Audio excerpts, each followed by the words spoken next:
வணக்கம். இன்னைக்கு நைட்டு டிஃபனுக்கு காலையில் பிரேக்ஃபாஸ்ட்க்கு சூப்பரான கோதுமை அடை டேஸ்டியாக எப்படி செய்யறதுன்னு பார்க்கலாமாங்க. ஒரு சின்ன டம்ளரில் ஒரு டம்ளர் கோதுமை மாவு எடுத்து வச்சுருக்கேன். ஒரு 2 ஸ்பூன் மட்டும் ரவை சேர்த்துக்கிறேன். தேவையான அளவு சால்ட்டு போட்டுக்கிறேன். நல்லா தண்ணி ஊற்றி தோசை மாவு பதத்துக்கு கரைச்சி எடுத்துக்கலாம். கட்டி இல்லாமல் கொஞ்சம் கொஞ்சமாக தண்ணி ஊற்றி கரைச்சிக்கலாம்.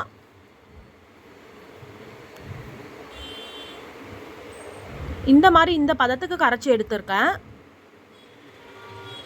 இப்போ ரவை ஊறட்டும். இதை எடுத்து அப்படியே ஓரமாக வச்சிடலாம்.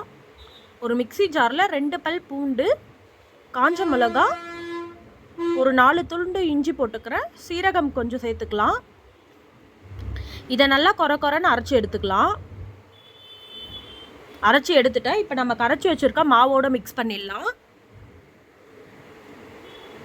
இன்னொரு பக்கம் ஒரு பேனில் 1 ஸ்பூன் ஆயில் போட்டிருக்கேன். கடுகு போட்டுக்கலாம். கடுகு நல்லா பொரிஞ்சதும் கடலைப்பருப்பு சேர்த்துக்கிறேன். ஒரு பெரிய வெங்காயம் கட் பண்ணி எடுத்து வச்சுருக்கேன். அதையும் சேர்த்துக்கலாம். வெங்காயம் வதங்கட்டும்.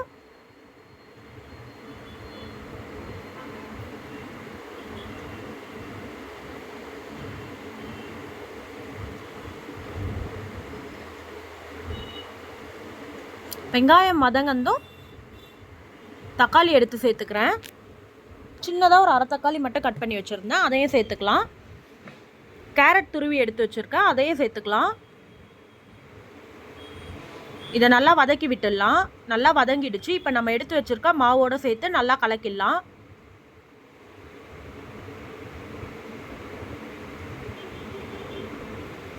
இப்போ ஒரு தவா பற்ற வச்சுக்கிறேன். தவா நல்லா காஞ்சிடுச்சு.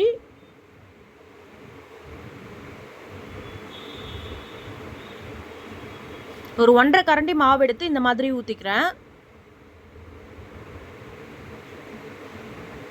டேஸ்ட்டு சூப்பராக இருக்கும் இது. இதுக்கு தக்காளி சட்னி, கார சட்னி, வேர்க்கடலை சட்னி எல்லாமே செட் ஆகும்.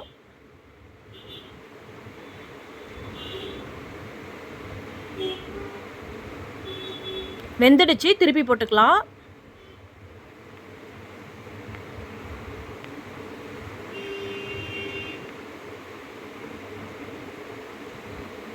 ரொம்பவே சூப்பரான கோதுமை அடை ரெடி. இதுக்கு நான் வேர்க்கடலை சட்னி செஞ்சுருக்கேன். நீங்களும் இதை வீட்டில் ட்ரை பண்ணி பார்த்துட்டு கமெண்ட் பண்ணுங்கள். தேங்க்யூ.